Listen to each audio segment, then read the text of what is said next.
Okay. Thank you. Okay, so my first question is one that I hear a lot.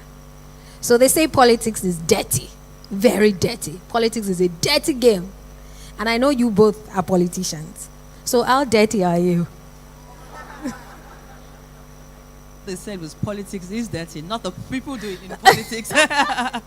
Okay, yeah, so I think it's also something that the media has sold to us for a long time. And media is one of our major problems, you know, and that's how stereotypes are formed. So you hear things like, oh, a woman in politics is a prostitute. Where did that come from? Why is a man in politics not a prostitute? Do you understand? Why? I mean, what's the difference? So it's just it's something that the media has sold to us, that it is dirty. It can be overwhelming, it can be a lot, but it's something that we can do. We've done worse things. Giving birth to kids alone is something. Okay, Chairman Electoral College. Okay, tell me, how dirty? You're wearing white though, so I'm not sure I can spot any dirt yet. I just wanted to say I'm a politician and I'm wearing white, so you can't say politics is dirty. But that's a political statement. Okay. Trust me, I already influenced how you were thinking because I said that. Is politics dirty? No, it isn't. I think we formed a culture in our minds in Nigeria because we have thought maybe politics is something distant from us. So we've refused to engage it. So we've built a culture in our head that this is how politics is. I ran for Senate in 2019, Nigeria's largest senatorial constituency, which is Abuja. I didn't attend 2 o'clock meetings. I didn't dance around any statue. I was 4th out of 21, not too bad. And I was already 39 years old, so push that, not too young to run. I'm not part of that. So, but we have to encourage the young ones to run. So, is politics dirty?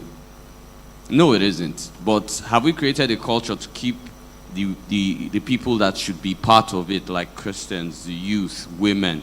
Yes, we've told them a lie so that they'll stay away from it.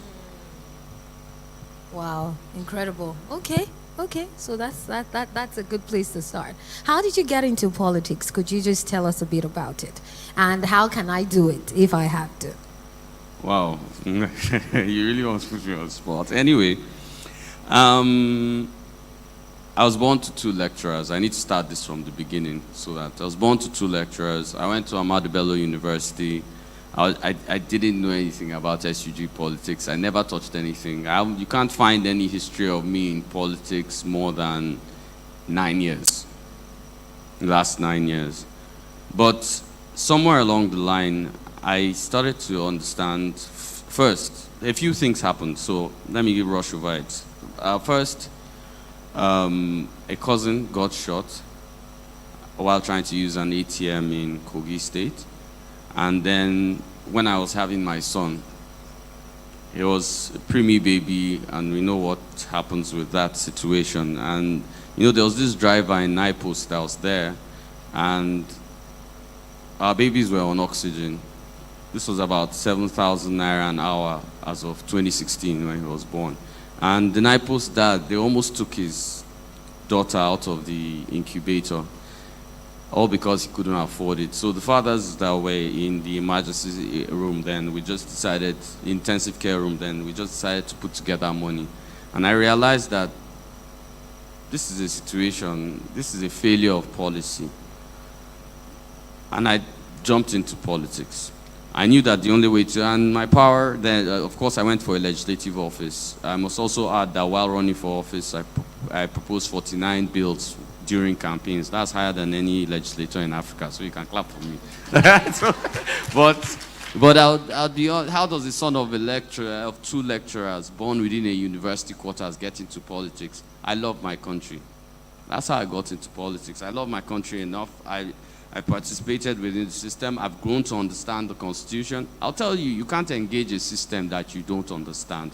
Absolutely. So major problem in Nigeria is, first, we do not understand the Constitution. And because we don't, and a lot of people tell you it's bad, meanwhile, people telling you that it's bad have not read it. And let's also say that the Constitution itself is not implemented to 40%. So I got into politics to change narrative, finished my running for office, and we started the Electoral College, and we've trained over 7,000, and I intend to push that to 100,000 for 2023, and we're doing a lot of work. Simple. Great, thank you so much. Thank you. Do you want to tell us a bit about your own journey? Okay, so for me, I was that person that would sit in front of a television when they say something, I'd be shouting, "What do? They've come again. What is all this rubbish? How can they say this and that and that? How much? Show us the money. What did they do with it? What did they?" I was that. When you're playing, when men play soccer, watch soccer at home, the way they shout, that's how I was. And I decided, what? Let me put my money where my mouth is. Let me go and join a political party. So this morning I got up and I went to join a political party. I got to the place to join the party. It was a shame. It was ridiculous. They trivialized. I was all dressed up. I was so thinking, yes, I'm going to join a political party. I have to look the part. I got there. They made a mockery of the whole situation and the whole thing. I thought, egg me. This was going to happen. So I decided, that not only will I join a party, I will be part of the process so that I can vet whoever it is that's coming in. Because I tell you, I'm contesting next year. If I take my form, the people that will have to sign my forms are the people at the grassroots. And if you and I are not there, we're not playing our parts. And that's the truth of the matter. I would really like to explain to you the process, because we don't know the process. People say to me, after I had the notification one time, people came and said to me, "Oh, so are you going to be the next senator?" I'm like, how? Is that how it works? But the truth of the matter is that people don't understand how it works. There's a process to it, but the first thing is that all politics is local. So you have to all join the political party. If you want to put your money where your mouth is, there's no point in sitting at home shouting. If you are shouting at home and you don't have your PVC, if you are shouting at home and you don't belong anywhere, you don't have to be a politician to belong to a political party, but you have to be part of the process. Without being part of the process, you have no business making noise about it. Thank you. Absolutely, you are spot on. Okay, so I know within us as Christians, we get it's more or less a culture of abstinence. We stay off, I beg, I don't want trouble, I don't want wahala. So what should the Christian do in this kind of situation? As a Christian, what is your role in governance and in politics? Okay. What should be your role? Okay, first, I'm clear that God gave us dominion over everything. Was it some of the things? It's everything, Abby? Okay, that includes politics and governance. But first, I'm going to define politics and governance. Politics is the vehicle to office. It's whatever you do which involves joining a political party. And I like what she said. In Nigeria, we think that we have an election here. We don't have an election. We have a selection. And here's why. You're not in the political party. You don't know how the candidate emerged. So you just have Ibrahim, Eze, and Sani. Ibrahim, Eze, and what they call it. And I'm trying to pick a Yoruba name. Let me use Kunle. Ibrahim, Eze, and Kunle, and they just appeared from nowhere. As long as you're not part of the system, allowing the delegates emerge, allowing the candidate emerge, aspirant emerge as a candidate, you're not doing anything. You're just voting people that other people choose for you. So it's always a selection for you. You don't understand. So we need to be part of the process in politics. Now I'm going to define governance. Now governance is deliverables of services, or how would I put it, output to those that are in the electorate. The problem always in Nigeria is the inability to separate governance from politics. Like, I'll tell you something. There is no party that has won any state. Everybody is sworn to the Constitution of the Federal Republic of Nigeria. You're not sworn to a party flag. You don't perform within the auspices of a party. Yes, a party wins the seat, but the moment you read that, you of course take your oath of office, you represent a country, a state, or a constituency. You are not representing a political party. That is I don't know who created that curtain that has blinded most of us. So as Christians, as long as you have your first constitution, which is the Bible. The second constitution is your constitution of your country. As long as you stick to that, and I stuck to that. I came in here. Did you see 30 PAs? Did you see the Electoral? I'm just an average guy. That was my campaign slogan, just like you. I I could have worn a Barbaric guy here, worn a cap, pulled all to what end? And as a Christian, you must understand, one of the key things is humility. It's needed in politics and governance, something that is missing totally in Nigeria. So as long as you keep to the core tenets of our faith, you will be able to navigate these waters simply. And that's how I look at it, simply. Thank you so much. Absolutely. As long as you keep to the tenets of our faith, you'll be able to navigate this. Now, a lot of people stick to the tenets of their faith and they abstain from politics. So they lead the triangular life. Eventually, when they want to participate, they think it ends with just getting the PVC. What power does that PVC carry, and how much would that impact? I know that it does, there's a measure to which it would impact, but what power does it carry? Why do I need to get my PVC, and how much of change would happen with that? So in a democracy, like we all know, the only way for anybody to get into power is to be elected. So that's the power the PVC carries, because that is your vote, and that's how people can get elected into offices. But then there's a process before that as well, which is the process I was trying to bring you out in having been involved locally. So for me now, I have a form. That form will be signed by my ward leader, my ward chairman, my local government chairman, my state chairman. Who is my ward leader? Who is my local government chairman? Who is my state chairman? Do you understand? And that's the same for everybody, really. That's how the process is. So, I mean, we really need to pay attention to the fact that, okay, I'm a Christian, I don't want to be involved. But you see, when these things happen, whether you were involved at the beginning or not, the process, the policies that they bring out affect you, affect your businesses, affect your children, affect us. So what's the point of saying I don't want to be involved, I'm a Christian? We're not going to pray it away. There's no magic wand that it will disappear. So PVC is important, and it's important that you exercise your rights as citizens of the Federal Republic of Nigeria by going to vote. But it is far more important for you to be part of the process from the beginning. So I joined the second party. I moved from my party to another party. After the last election, I spent 3.5 years trying to convince people that we could do a third force. But that third force meant a commitment. You cannot be a third force without being committed to it. It's a lot of work to have party structure, to have parties all over. I mean, to be able to cover, let us even say the 20 local governments in Lagos State, for instance, alone. Then you now go to another state, you go to Benue, you go to whatever you want. So you can imagine the kind of work that it involves. But nobody had that. I could not find, maybe not say nobody, I'm sorry to say that.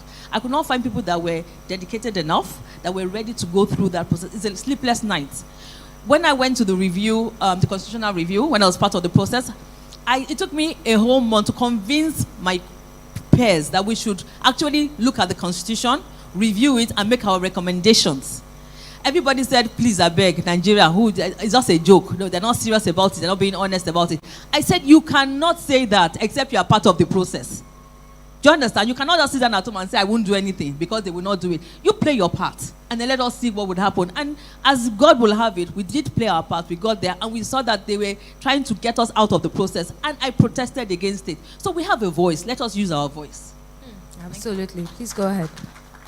I'd like to add a second end to the PVC, and I want to make this a little bit interactive. So let me see how politically aware we are. Is there anybody that knows the second use of a PVC here? Anybody? Not means of identification. That one is wrong. I'm just telling you ahead of time, it's wrong. Anybody? No, vote is one. Second. Okay. She's running for legislative office, right? So I'll tell you the second use. You don't have to wait 4 years to remove her. You can recall her. And this system is it's available, but people think it's cumbersome. You don't need to wait 4 years to remove someone in legislative office. Legislative office will refer to State House of Assembly, House of Rep, and Senate. All you need to do is gather people that vote. They don't even need to vote. You need to understand the total number of people that voted in the election that brought her in. So let's just say State House of Assembly, approximately 18,000. Let's use 18,000. So 18,000 people participated in an election. To remove her, you need 50% plus 1. That will be 9,000 plus 1 PVC PVCs and signatures of people that have PVCs, and she's gone. It's automatic. There's no court, nothing. INEC receives the signatures, she's gone. Sorry, I didn't tell you people to do that to her. I'm just teaching you the second use of the PVC. That's true. That's true, but surprisingly, That's when true. you tell people that, they say, who go fight for us? Then they go come bring soldier, kill all of us. I think that there was even an instance of it that happened during the last dispensation. But still, I'm not sure that it was really followed to fruition. So the ideal is there. The attempt to make the ideal happen is also there. At least the people attempted, and that's the joy of saying don't give up. If you really are a patriot, if you really are passionate about the nation, one flaw don't mean that you should give up. But we'll keep trying as Christians or as Nigerians or as people who are desirous of change. Do you see Nigeria ever getting a female president? I'm just asking now in honor of our women. I'm asking you, man. Yes. Okay. I can give a political answer, a realistic answer. You're in church. Okay, I'm in church. Okay. Okay, so I'm giving a realistic answer. Okay. I'll tell you, I didn't have to be political about this. I'm a politician. so I'll start from the beginning. So I was brought into politics by Professor Remy Shonaya within KOWA party. So of course I must have believed a woman can be part of it. Now, what do I think working across political parties and working with the system? I would say women have started speaking, which is something that is going somewhere, but too many of you are just still doing break the bias behind computer screens. I'm being honest. So if you look at it averagely, how do you have more Nigerian women in the British Parliament or in the US Congress than we have in Nigeria? It's not, no party stopped you. Look, let me tell you the truth. I've sat down at national level in party politics. Not too many women walk into the door. That's the problem. It's always been the problem. See, we can say it anyhow and make it beautiful. Okay, I didn't give a political answer. I gave an honest answer. So, not many women walk into the door. I can tell you that probably if you take the ratio of the women that are going to buy forms in 2023, you're not going to have up to 600. I'll tell you the truth. Politics is hard. It is hard. For even a guy, it's hard. Don't deceive yourself. Don't think it's a gender thing. It's hard. But the truth is, if more women came into the doors, if more women decided to join a political party, take positions within the delegate system, they will decide, okay, Fumi should be our candidate if there are more women participating within the party and voting. That's the truth. That's the only way it's going to work. If we sit down and say, okay, let's break the bias, let's take some pictures and do whatever. No, it's not. No, I definitely know it's beyond taking pictures. I know it's beyond taking pictures, and I know that there is a lot happening in the women's space, starting with some of the bills that have been put forward and a number of advocacy. I know you are in particular, are working hard on that, getting more women participating in politics. I would like you to touch on that, even also touch on I know it's expensive actually, the cost of even getting a form and all of those things, and then people not putting funds behind a woman because they don't think she will win. You know, it's all there's a whole ripple effect that goes on with it. Just touch on your experience and your engagement with women. So I'm going to start with affirmative action and how we react to it. So the theory behind it is not that we're saying put women that are not competent. Mm-hmm. That's not it. Mm-hmm. The theory behind it is not that we're saying because she's a woman, put her there. Yeah. No, that's not it. The thing behind it is that we're being assertive. We're trying to make sure that we are in the forefront, that you are thinking of us. Because like I said, the three things that are a problem to us is men, media, and money. Amen. And that's the truth. Men, media, and money. Those are the three things that are not obstacles. Hope the men are allowed to respond. Wait. It's not a debate. Please go ahead, please. So according to a gender gap report that was done, it says for equal representation, it will be very difficult. It will take 99 years if we continue at the pace that we're continuing. So we need to increase our pace. We need to be more assertive, and we need to participate. We don't have 99 years to wait. I don't know about you. I don't have 99 years. 99 years, well, we need to prepare it for our children, but not 99 years. You know what I mean? So we really need to participate. Now, about politics being expensive. Politics is expensive. So when I wanted to start politics, you know how you go to all these talks that women will come. I went to one. They said, politics is expensive. But one said I sold my diamond. The other one said I sold Kinikon. This is me looking at myself and saying, which one will I even sell? This is my second-hand clothes. Or which one will I sell, you know? And I was totally confused. I was thinking, are you sure I'm going to sit down at home? You know, they put me off, but that's not true. That's not how it works. You will get people to support you. So we crowdfund, we do all kinds of things. And you know what? Even the forms that they collect, for women, in some parties is free. My party is free for women. That's what you don't know. It is free. You pay for your intention and all that, but for the forms, it is free. So we're getting to the stage where parties are actually taking us, because they themselves, if the parties do not do that 35%, you're not going to get there. That 35% up there is not going to happen, because it has to start from party level. So some parties are being very conscious about it, and this is one of the ways that are going about it. Yes, everything you pay for, we know, and it is an expensive thing, but men do it. It's because for such a long time, women haven't been able to get to that place where we are financially, what's the word to use now, for short of putting ourselves down. I really don't want to, you know, comfortable enough to be able to do it. When a man comes out to run, nobody says to him, doesn't have money now. It's never a topic that comes up. Because when you want to give, if I was standing and running and Kunle was running, and I say, please donate money to my cause, and I tell you, like, this is my crowdfund account, please now, you people will give me 10,000 and give him 200. You will give me, it's true, because it is true. It is statistics. It is proven. I don't talk out of emotions. Wait. Yeah, I'd like to add this here. Okay. So my race in Abuja is quite a story, and I was able to achieve quite a lot of things. I was able to crowdfund about 39.5 million naira, and I was able to, be in the greenhorn out of an election, pull up over 11,000 votes in Abuja, which is quite massive for someone who's not the average. So I have a story. Now, this elections, which is 2023, I'm not participating. I'm looking towards something, and I want to grow through the political system. It doesn't mean I'm going to still run, just not now. So I'm consulting for a lot, unpaid. But now, here's the catch.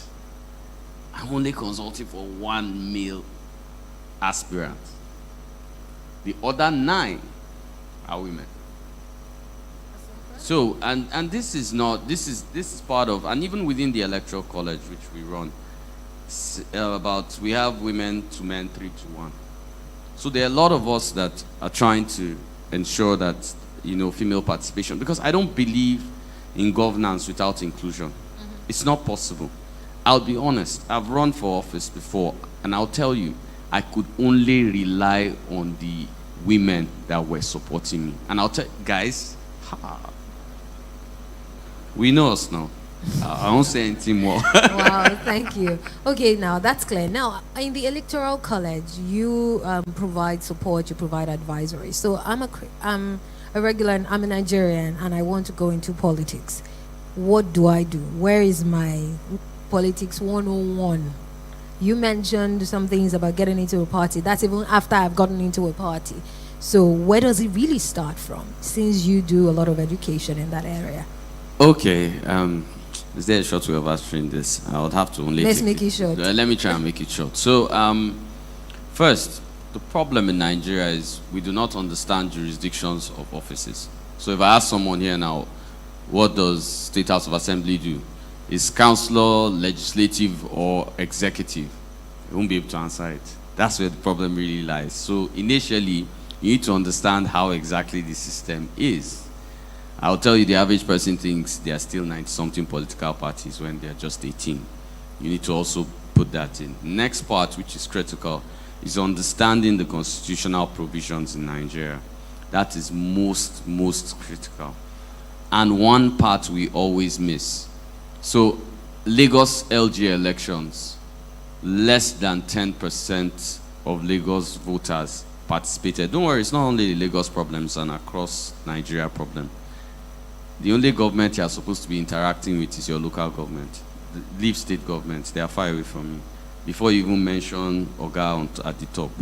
And you see these things, the hardest thing I've noticed in our education and our work is getting people or winning people off the culture they have built in their heads. That's the biggest problem. Trust me on that. So I start with local government, or how do I start? I'm passionate about Nigeria. I'll tell you, join a political so party. I start by joining a political ward party. Ward level. Okay. Your ward is your king. You're king there, because that's where it starts from. It goes from the ward to the LG, local government. So the ward first for the local government. So for instance, I belong to a ward. Let us say my ward is L2. I have to be part of the process in my ward. Okay. In my ward. Then, of course, then the local government, because obviously my ward is under a local government, then the state. So the first thing is to be, it's like being in an estate. Yes, like an estate association where you have your... No, let's even break it down. It's like starting in a cell unit, and then you want to become a deacon in the church. You know the same process. It's simple. Politics is like that. It's not really hard. From so that. Okay. I'll tell you. Do you know how simple it is to move up? Sometimes just bring small chops, bring some drinks. They'll say this one is the one that takes care of our ward. You guys are laughing. How do you think I became National Publicity Secretary before 34? Nobody in Nigeria has done that at national level. That's how I became. You start, you move to local government. This guy is making local government run. This guy is making the state run. Let's carry him to national to advise. And then you do it. Then later people say, wow, he's 34 and he's conducted more than 20 primaries. How do you think I got there? 34 just got me there. Okay, so I know it's not just in the small chops and the rice. It has to do with the change, and at that the level is very effectiveness. important too. Oh, the food. At that level is very important. So if I don't have money to provide food to these people at my ward, what happens? Unfortunately, that's because you and I are not part of the process.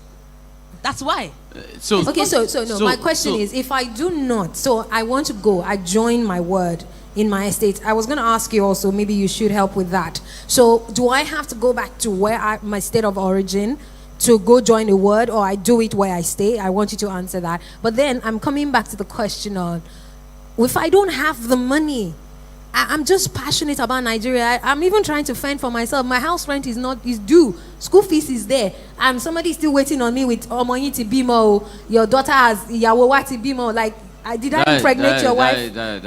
I'm looking at you. I'm just saying on behalf of everyone. I'm going to ask you a simple question. How much is your hair? No. Let's discuss it now. No. I didn't say that. That's not what I mean. Okay. What I'm saying is that we have not yet taught Nigeria important enough for us to invest in. We spend money on more frivolous things. Data, how much? How much is? Well, yeah, why are you guys talking like this? So it's an investment. Yes, it is. So for you to make, if you are really desirous of a change, you must make an investment of your time, of your resources. I need to say this. Definitely. I need to say this. When I declared to run for Senate in Abuja, this was 2016. I had 80,000 naira in my account. I remember clearly. And like I said, my campaign spent over 39.5 million naira. So my job was to prove to Abuja people why they should invest in me. And I did a great job at it. Amazing. That's you testifying back yourself. Wow, I so love the confidence. How did you do it? How did you raise your 39 million? Well, I decided to convert one person a day. So I borrowed these skills from church. Preach a day. He said, no, it's simple. Oh. Preach to someone a day. And then I started finding out something. Okay, see, you know what? These commoners that will vote for me, they'll vote for me if I come and do a book fair. So why don't I preach to, especially I looked at the dollar rates now, you have to be smart. So I gathered Nigerians in diaspora over Zoom, and then we sat down and I said, you guys should key in. And some people decided, okay, they'll be giving us £1,000 per month. Hey, I've entered the big league now. Amazing. Okay, well, that seemed a good one. Crowdfunding. So crowdfunding is one way to get, money or funding for your politics. There's always that donation. There's always some of those institutional contribution or donation to politics. I was going to ask you the question. So about the word and where I have to go. I live here in Lagos. I've lived in Lagos all my life. but my parents are not from Lagos. So do I have to go back to my village where they don't know me for me to now come and So this to question participate? is one of the issues we're dealing with in indigenization. You know, the amendment to the constitution. Anyway, I don't want to go down that way. But if you live in Lagos and you say, for instance, I live in Etiosa local government, for instance. My ward is in Etiosa local government. If I'm not going to be even contesting, even if I was going to even contest, I would be in my ward level there. Because what happens in that constituency affects me. Why would I leave Lagos to go to Mundo State, for instance, to go and start joining a ward level when I don't even live there? Do you understand? So it is at the ward level where you live. It's like you don't say because I'm not a Lagosian, but I live in this estate. Everything that happens in this estate is not my business because my hometown is where I'm going to go to finally. No, you don't. You're part of it. You make sure it works because everything working in that your constituency is so key to your life as well. So I would think that, okay. Let me add to that. I was always a proponent of state of residence instead of state of origin. I've broken the boundary. I'm not from Abuja. I ran in FCT. I'll tell you something. I do not believe, and I think if more Nigerians thought this way, we might have headway here.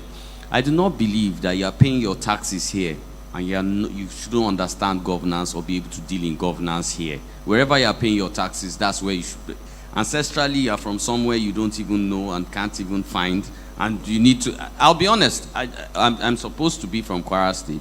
I'm supposed to be from Offa. I've never seen the place. And it's a problem because I'm even married to an Akwa Ibom woman. So I've lost. I'm serious, I've lost. So don't even look for me. I've lost. Nigerian, absolutely. Okay, do we have our questions now, please? Bolu, do we have our questions? Okay. Yes, please. Yes. Thank you. Okay, so my next question is to you. So I was going to ask you about a practice that I have noticed. So a number of people, especially technocrats, professionals and all, prefer to support candidates that are not, popular in main political parties because we believe that those people have ideologies. They come with aspire, all this, they've packaged all the story. I'm not saying they're not right. Technocrats who then join politics and want to make things happen. We saw a number of that, which was really impressive. Independent, were they independent? Well, they were in other parties for last election. So they were in other parties that were not the main party. So how...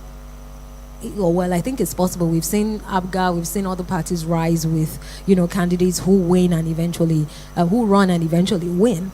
But why do we find a lot of people, professionals, Christians, as we would have it as well, who would rather than, align or join a mainstream political party, would prefer to go and join, for want of a better word, I don't want to call it a fringe, but just an unknown one or an upcoming one and all of that. When you are really desirous of change, why can't you join in the established ones already? It's also part of the thought process of the ideological person. So you say, this party is bad. I'll tell you officially, no party in Nigeria is bad. What we might consider bad are maybe a few players in the party. It does not make the party bad. So if party A is doing this, party B is doing that, why don't you get a critical mass and stop that kind of action in party A? It's that simple. But no, we want, and I've noticed something with Nigeria, we want something ready-made. And I would also like to point here at the ideological people. I'm one of them, so it's not like I'm talking about myself too. They want an easy way to the ticket. Now, if you are in one of the other parties, I wouldn't say small. No party is small. Yeah. So if you are in one of the other parties, it's easier to win a primaries because they don't even have anybody who is in Lagos State in the party. So if you just come and say, I want to be a State House of Assembly at TUSA, you easily get it because there's nobody even in the party. So you just run and you appear there. Do you understand? They're already there. And that's the easy ideological way. You can't in 20, and this is not done anywhere in the world. I need to say this. This is not done anywhere in the world. You cannot in 2022 come out and say you're running in 2023. No matter how big you are, it won't work. Running for office is a long time. So I'm thinking of this church. I can't say it here. Okay, I'm thinking of running for one particular office in 2031. I won't call the office. In 2031. And I've started my work since 2019. You don't just appear, or power doesn't just appear off, or the way she's going, she won't just appear in the house, right? You started work since last elections, right? And she's put in the work, and you're still running this time. Do you know the amount of work you've put in? Now imagine someone just waking up and they just say, not too young to run, man. I need to jump into this conversation. You can't match her. Being honest. So we need to get that off. Okay, thank you. I think that you're absolutely spot on. You don't just up and go. That's not it. There's a process. There's a work that needs to be done. And Arinola Oloko had emphasized the process. There's a process to this. There's a process to this. Now, they say if you're doing politics, be ready to dine with the devil. Your fork has to be really long. I don't know if you had 3-course meal, if you had 1 course, but I want to know. Someone's asking here that our uncle joined politics. 2 of my uncles ran for electoral office or elections. One became totally broke, and the other came back with tales of heavy juju that nearly killed him. How do you suggest I now put my head? Where is the safe zone? I really want to be safe. I love Nigeria. And I, like the Bible says, I do not love my life unto death, Abi. I will die for Jesus. But will I die for Nigeria?